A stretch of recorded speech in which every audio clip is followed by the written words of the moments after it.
Hey all welcome to my channel. Today వీడియోలో నేను నా 45 minutes to 1 hour మార్నింగ్ రొటీన్ని చూపిస్తున్నాను.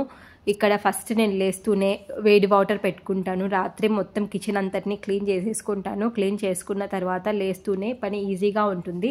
లేస్తూనే ఫస్ట్ వాటర్ బాయిల్ చేసుకుంటాను. తర్వాత రైస్ వాష్ చేసి పెట్టేస్తాను. తర్వాత ఇక్కడ నేను ఈరోజు మ్యాంగో పప్పు తర్వాత మునగాకు ఫ్రై చేద్దామనుకుంటున్నాను కూరల్లో. సో ఫస్ట్ దాల్ని వాష్ చేసేసుకొని వాటర్ పోసుకొని పెట్టుకున్నాను. తర్వాత అందులో కొద్దిగా పసుపు కారం పొడి వేసుకున్నాను. ఇక్కడ నేను మ్యాంగో పప్పు చేద్దామనుకుంటున్నాను. సో ఇందులో పసుపు కారం పొడి చిన్న ఆనియన్ పీసెస్ వేసుకోవాలి. ఆనియన్ని కట్ చేసి అట్లా పీసెస్ వేసుకోవాలి. తరువాత ఇందులో ఇది మ్యాంగో సీజన్ కాదు కాబట్టి నా దగ్గర ఎప్పుడు కొద్దిగా డ్రై మ్యాంగో పీసెస్ ఉంటాయన్నమాట. మ్యాంగోస్ పచ్చిగా ఉన్నప్పుడు వాటిని కట్ చేసేసుకొని ఎండబెట్టుకొని బాగా ఎండలు వస్తున్నప్పుడు బాగా ఎండబెట్టుకొని ఇలా తెచ్చుకుంటాను. నేను ఇలా మ్యాంగో పీసెస్ని వేసుకుంటాను. వేసి ఇలా లిడ్ క్లోజ్ చేసేసుకొని ఒక 3 విజిల్స్ లో ఫ్లేమ్లో వచ్చేంత వరకు వేయించుకుంటాను. తర్వాత ఇక్కడ వేడి వాటర్ కాంచుకున్నాను కదా, ఆ వాటర్ని ఆలోపు తాగేస్తాను. తర్వాత ఇక్కడ నేను ఈరోజు బ్రేక్ఫాస్ట్కి చపాతీ చేద్దామనుకుంటున్నాను. ఆల్రెడీ పప్పు మునగాకు ఫ్రై ఉంది కదా, సో నేను చపాతీ చేద్దామనుకుంటాను. పిండిలో కొద్దిగా సాల్ట్ వేసుకొని కొద్దిగా జీరా కూడా వేసుకున్నాను. వేసుకొని నీళ్ళతో బాగా మిక్స్ చేసుకోవాలి పిండిని. ఇలా మిక్స్ చేసుకున్న తర్వాత మనము కొద్దిగా నానటానికి పిండిని పక్కన పెట్టేసుకుంటాను. తర్వాత ఈ టైంకి నాకు అన్నం అనేది ఆల్మోస్ట్ కుక్ అయిపోయింది. అన్నం కుక్ అయిపోయిన తర్వాత ఇక్కడ నేను మునగాకు ఫ్రై చేద్దామనుకుంటున్నాను కదా, దానికోసం కడాయిని పెట్టుకున్నాను. కడాయి బాగా వేడి అయిన తర్వాత మనం కూర చేసుకోవాలి. అంతలోపు నేను ఇక్కడ మునగాకునంతటిని నీట్గా వాష్ చేసుకొని ఇలా ఆకులన్నీ తుంచేసుకొని పెట్టుకున్నాను. వాటర్లో వేసుకొని ఇక్కడ మునగాకు ఫ్రై కోసం ఫస్ట్ కొద్దిగా ఆయిల్ వేసుకొని అందులో పోపు దినుసులు, ఆవాలు, జీలకర్ర, కరివేపాకు, ఎండుమిర్చి, తర్వాత శనగపప్పు వేసుకొని కొద్దిగా ఫ్రై చేసుకోవాలి. ఇలా బాగా ఫ్రై అయిన తర్వాత ఇందులో మనం మునగాకుని వాటర్ అంతటినీ తీసేసేసి వేసుకొని కొద్దిగా ఫ్రై చేసుకోవాలి. ఇక్కడ నేను ఏం వేసానంటే కొద్దిగా ముందర నేను పప్పు నానబెట్టుకున్నాను అనమాట. నేను కందిపప్పును వాష్ చేసేటప్పుడే కొద్దిగా కందిపప్పును ఒక బౌల్లో వేసుకొని వాటర్ వేసుకొని కొద్దిసేపు నానబెట్టుకున్నాను. ఆ నానబెట్టుకున్న కందిపప్పును కూడా వేసేసుకొని ఉప్పు పసుపు వేసేసుకొని బాగా ఫ్రై చేసుకోవాలి. తర్వాత ఇప్పుడు పప్పు కూడా రెడీ అయిపోయింది కదా, ఇప్పుడు నేను ఆ కడాయిని ఆ పక్కకి ట్రాన్స్ఫర్ చేస్తున్నాను.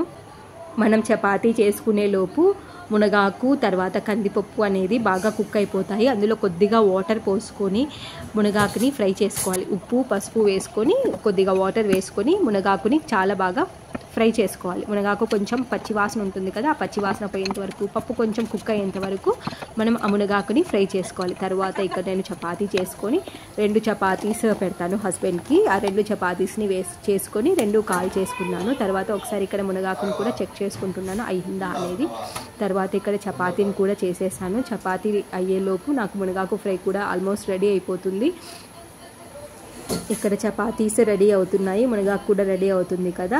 ఇప్పుడు మునగాకులో మనము ఒక పౌడర్ని వేసుకోవాలన్నమాట. ఆ పౌడర్ ఏంటంటే డ్రై కోకోనట్, గార్లిక్, సాల్ట్, కారం పొడి వేసుకొని మిక్సీ పట్టుకొని ఉంటాను. ఆ పొడిని నేను ఇట్లా చాలా ఫ్రైస్లో వేస్తూ ఉంటాను. ఇలా మునగాకు ఫ్రైలో ఈ పొడి వేయటం వల్ల మునగాకు అనేది చాలా టేస్టీగా ఉంటుంది. పిల్లలు కూడా చాలా ఇష్టంగా తింటారు. ఇలా బాగా అంతటినీ ఫ్రై చేసుకోవాలి. ఇక్కడ అడుగంటకోకుండా చూసుకుంటూ ఉండాలి. మనకి తొందరగా మునగాకులో ఉన్న వాటర్ అయిపోయి కందిపప్పులో ఉన్న కందిపప్పు కూడా వాటర్ని ఎక్కువగా అబ్జర్వ్ చేసుకుంటుంది కదా, అలా మనకు డ్రై అవ్వకోకుండా చూసుకోవాలి. ఇలా చేసుకొని మనం పౌడర్ వేసుకొని అంతటినీ ఒక 2 minutes అలా ఫ్రై చేసుకోవాలి. ఇలా బాగా ఫ్రై అయిన తర్వాత మనం స్టవ్ని ఆఫ్ చేయాలి. అంతే. ఈ మునగాకు ఫ్రై అనేది చాలా టేస్టీగా ఉంటుంది. ప్రాసెస్ కూడా చాలా ఈజీ. మునగాకు హెల్త్కి చాలా మంచిది. మా పాప అయితే మునగాకుని చాలా ఇష్టంగా తింటుంది. నేనైతే మాకు ఎక్కువ మునగాకు దొరకదండి ఇక్కడ ఢిల్లీలో. సో నేను డ్రైగా మునగాకు తెచ్చుకొని పెట్టుకుంటానన్నమాట. తర్వాత ఇక్కడ హస్బెండ్ లంచ్ బాక్స్ కోసం మిక్స్డ్ వెజిటేబుల్ జ్యూస్ కూడా చేసేసాను. తర్వాత ఇప్పుడు కిచెన్ పరిస్థితి చూడండి ఎంత గందరగోళంగా ఉందో. మొత్తం అంతటినీ హస్బెండ్ బాక్స్ ప్యాక్ చేసిన తర్వాత అంతటినీ క్లీన్ చేసుకోవాలి. తర్వాత హస్బెండ్ ఆఫీస్కి వెళ్ళిపోయిన తర్వాత నేను వాక్ చేసుకొని వస్తాను. వాక్ చేసుకొని వచ్చిన తర్వాత నేను నా డైలీ రొటీన్ స్టార్ట్ అవుతుంది. ఇక్కడ లేతగా ఉన్న కరివేపాకు ఉండింది కింద, సో తీసుకొచ్చుకున్నాను. తర్వాత ఈ కరివేపాకుని కొద్దిగా బాయిల్ అవుతున్న వాటర్లో వేసుకొని బాగా మరిగించుకొని తాగేస్తే చాలా మంచిదన్నమాట హెల్త్కి. మనకి హెయిర్కి కూడా చాలా మంచిది ఈ కరివేపాకు వాటర్. కరివేపాకు తినటం కూడా చాలా మంచిది. తర్వాత నేను ఈ డీటాక్స్ డ్రింక్ తాగేసి కిచెన్ అంతటిని క్లీన్ చేసేసుకున్నాను. ఇంకా రైస్ ఒకటి కుక్ చేసుకుంటే సరిపోతుంది, ఏం కుక్ చేయాల్సిన పని ఏం లేదు.